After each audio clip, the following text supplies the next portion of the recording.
আদালত চাইলেই আপনার ব্যক্তিগত আলাপ বা সার্চ লিস্ট প্রকাশ করতে বাধ্য হবে ওপেন এআই। এমনই বিস্ফোরক মন্তব্য করেছেন ওপেন এআইর সিইও স্যাম অল্টম্যান। এছাড়া কিশোরদের নিয়ে উদ্বেগ জানিয়ে তিনি বলেন, তারা চ্যাট জিপিটিকে একাধারে বন্ধু, পরামর্শদাতা ও জীবন নির্দেশক হিসেবে ব্যবহার করছে, যা মানসিক দক্ষতার ক্ষতি করবে। বিস্তারিত তানহা জুলিয়ার প্রতিবেদন। গুগল, ইয়াহুর মতো সার্চ ইঞ্জিনের একছত্র আধিপত্যে চির ধরাতে শুরু করেছে এআই চ্যাটবটগুলো। ওপেন এআইয়ের তথ্য বলছে, প্রতিদিন চ্যাট জিপিটি ব্যবহারকারীরা গড়ে 250 কোটিরও বেশি প্রম্পট বা তথ্য জানানোর অনুরোধ করছেন। মাত্র কয়েক মাস আগেও এই সংখ্যা ছিল 100 কোটির মতো। ওপেন এআইয়ের তথ্য বলছে, প্রতিদিন যুক্তরাষ্ট্রে বসবাসকারীরাই 33 কোটির বেশি অনুরোধ পোস্ট করেন। বাকিগুলো অন্য দেশগুলোতে ব্যবহারকারীরা করে থাকেন।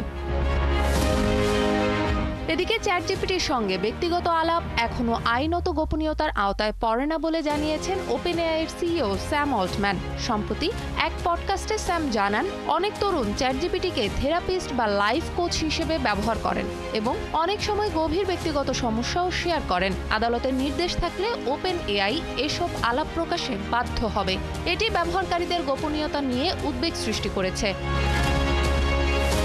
শিশু কিশোররাও চিন্তার দক্ষতা অর্জনের আগেই এআইকে কর্তৃত্ব হিসেবে মেনে নিচ্ছে। এদের নিয়ে উদ্বিগ্ন স্যাম বলেন, চ্যাট জিপিটিকে তারা একাধারে বন্ধু, পরামর্শদাতা ও জীবন নির্দেশক হিসেবে ব্যবহার করছে। কমন সেন্স মিডিয়ার এক জরিপ বলছে, যুক্তরাষ্ট্রের 72% কিশোর গত এক বছরে এআইকে সঙ্গী হিসেবে ব্যবহার করেছে।